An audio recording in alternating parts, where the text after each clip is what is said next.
Okay guys, well, just come out to retrieve my trail cam. It's been out for a week now. Oh, I've got a hare over there. Anyway, yeah, I've come out to, he's heard me, and it's sunken down into the grass, thinking I can't see it, but I can see it. Anyway, yeah, I've come out to get my trail cams today. The weather has been absolutely diabolical, grim, horrendous, awful. Streams and rivers are bursting the banks. It truly is very miserable. I've got a hare here. I don't know if you can see the hare running across the field just over here. Literally it was running through there and all water spraying up. There's another one just running over there. I've got another one just over in the field here. Anyway, yeah, so I'm out just to retrieve my trail cam. It's been out here a week. I didn't intend it to be here for a week. It's just that I've been meaning to come out to photograph the hares, but the weather has been absolutely grim, really bad. And there's no way the hares are going to be active at all. So yeah, so I'm going to come over here now. One other thing I'm going to do is go and have a look at the river as well, just on the other side of the valley here, just to see what condition that's in, because I know that it's got dippers and kingfishers and wagtails and all sorts down on the river, and they all nest down there. So it's a bit worrying at this time of year when they're building the nests that they're just getting washed away, especially the dippers. I know where the dippers nest, and it must only be a foot off the river. But if these floods keep happening week in, week out, these dippers are going to struggle to build nests, as well as many other birds as well. But no, it is absolutely soaking wet here in the UK at the moment. I mean, look at this water in the fields, and this is just how it is everywhere, right across the country at the moment. Absolutely soaking wet. Even the ducks are swimming in the fields. Oh, just had a kestrel fly out. That was nice. Sorry for disturbing it. I've also got to be careful over here as well. I don't want to disturb the barn owl, because there's barn owl nesting here. This is why I've got my trail cam up. I'm hoping it's here, but what I found in the past is that if I sort of creep up to the area that the barn owl is in, then it tends to fly away. But if I make a bit of noise and I let it know it's coming, it just stays in the nest, stays in the tree, and doesn't seem to mind too much. So yeah, so anyway, God, it's miserable. I'm gonna go and get this trail cam and head down to the river. So I'll probably see you down at the river. Well, good to see that the trail cam's still here. It hasn't been stolen. So yeah, I'm just gonna grab it out the tree, which is over there, and then move on. Okay, great. So got the trail cam.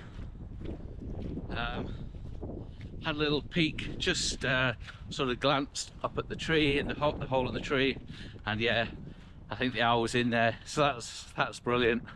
Because when I came to set the trail cam up, it wasn't in the tree, so I didn't know if it had left and gone elsewhere.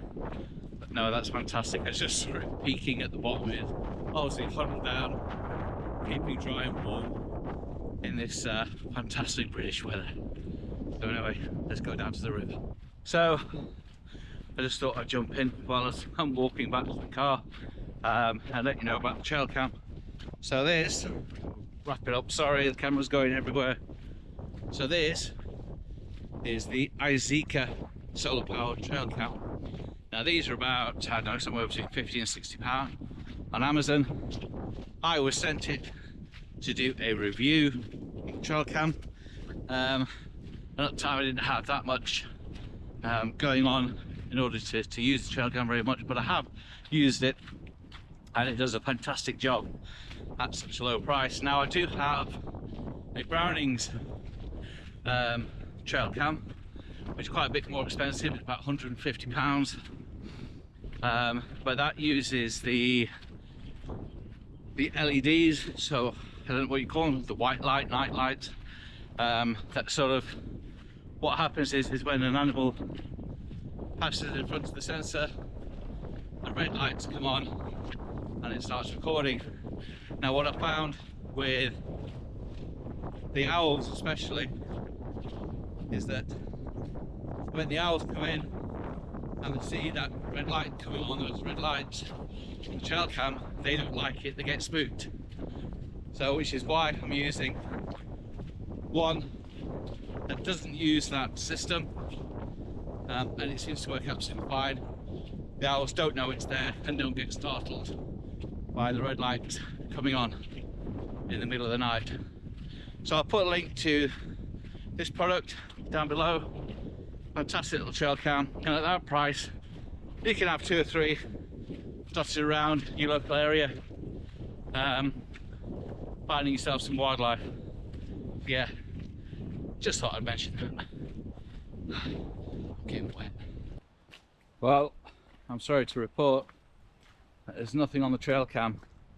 Unfortunately, it looks like my trail cam was too far away, and then with all the rain it sort of obscured the camera on the front of it, which is really disappointing.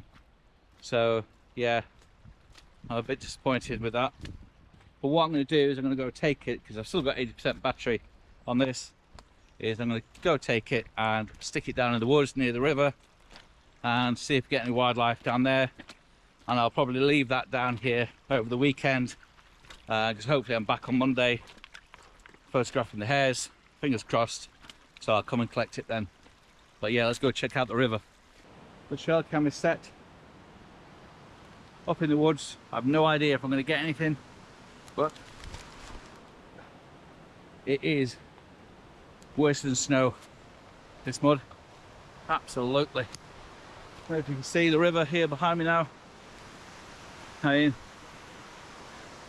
got birds nesting in here on the riverbanks, and it's absolutely flooded.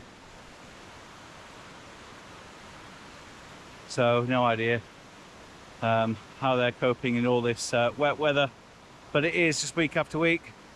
There is no let up. I mean, it sort of goes down, we get a few nice days, and then we get a week like this when the rivers come up, burst the banks, in flood, the ground is soaking. It is just unbelievable. I don't think I've ever known it like this, to be honest with you. It really is a bit grim. Anyway, I've got some scrambling to do to get out of these woods without falling on my butt and getting covered in mud. But yeah, there's nobody out here, so I'm pretty confident nobody will find that trail cam. Another stream to cross now, and let's go over to the footbridge and see what it's like up over there.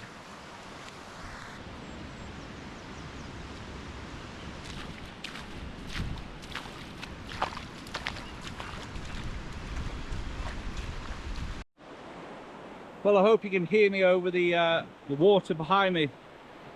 It is pretty dirty and running quite fast.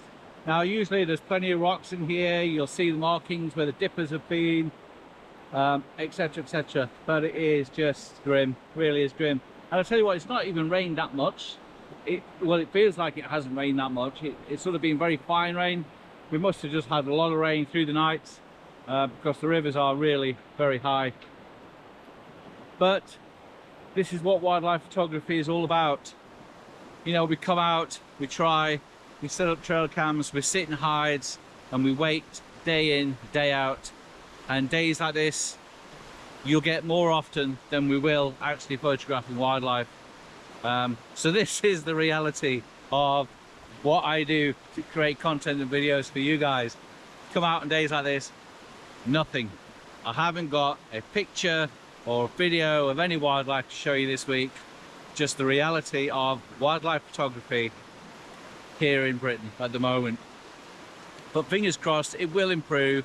Spring will arrive, and we'll be able to get down to the rivers and the fields and meadows and photograph some wonderful wildlife that I'll be able to share with you guys in the coming weeks and months throughout this year. So stay tuned, and I will see you all on the next video with something a little bit more on the wildlife side of things. But until then guys, take care and thanks for subscribing.